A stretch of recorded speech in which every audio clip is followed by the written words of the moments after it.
PM Modi की एक conference हो रही है, आपको सुनवा देते हैं कि उनका क्या कहना है।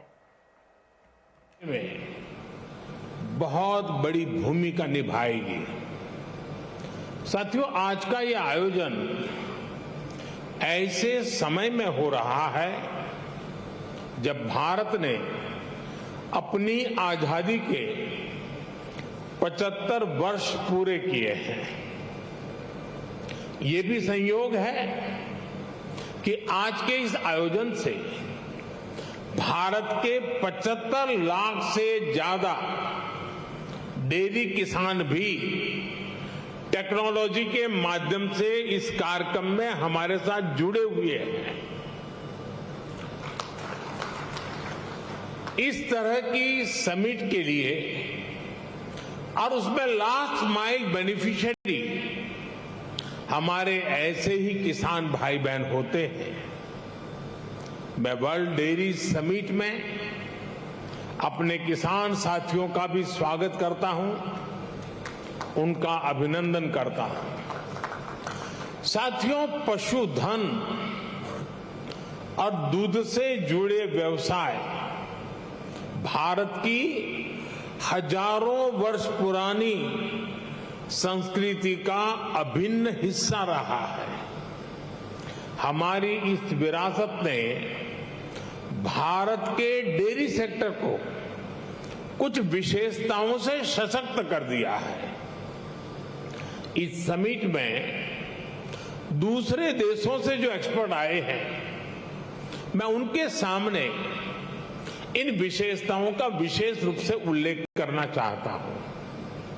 साथियों, विश्व के अन्य विकसित देशों से अलग भारत में डेयरी सेक्टर की असली ताकत छोटे किसान है। भारत के डेयरी सेक्टर की पहचान मास प्रोडक्शन से ज्यादा प्रोडक्शन बाय मासिस की है। भारत में डेयरी सेक्टर से जुड़े अधिकांश किसानों के पास या तो एक पशु है, 2 है या 3 पशु है। इन्हीं छोटे किसानों के परिश्रम और उनके पशुधन की वजह से आज भारत पूरे विश्व में सबसे ज्यादा दुग्ध उत्पादन करने वाला देश है। आज भारत के 8 करोड़ से ज्यादा परिवारों को ये सेक्टर रोजगार मुहैया कराता है। भारत के डेयरी सेक्टर की यूनिकनेस आपको अन्य जगह पर शायद ही कभी कहीं मिल जाए। आज वर्ल्ड डेयरी समिट में इसका जिक्र मैं इसलिए भी कर रहा हूं क्योंकि विश्व के अनेक गरीब देशों के किसानों के लिए ये एक बेहतरीन बिजनेस मॉडल बन सकता है। साथियों, भारत के डेयरी सेक्टर की इस खासियत को एक और यूनिकनेस से जबरदस्त सपोर्ट मिलता है।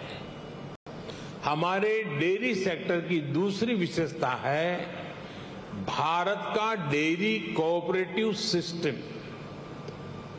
आज भारत में डेयरी कोऑपरेटिव का एक ऐसा विशाल नेटवर्क है जिसकी मिसाल पूरी दुनिया में मिलना मुश्किल है।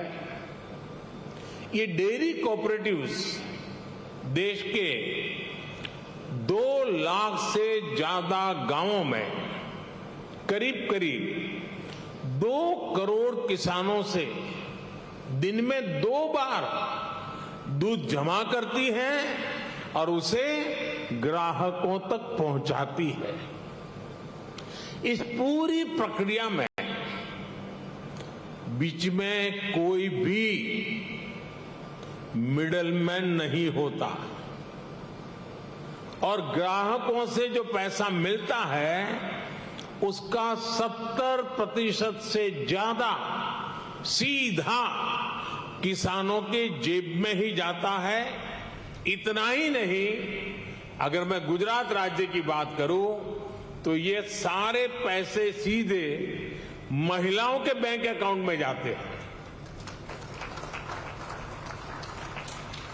पूरे विश्व में इतना ज्यादा रेशियो किसी और देश में नहीं है।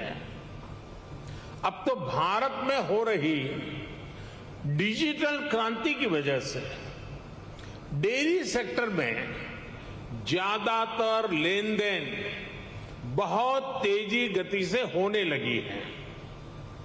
मैं समझता हूं भारत की डेयरी कोऑपरेटिव्स की स्टडी बिल्कुल, तो ये वर्ल्ड डेयरी समिट का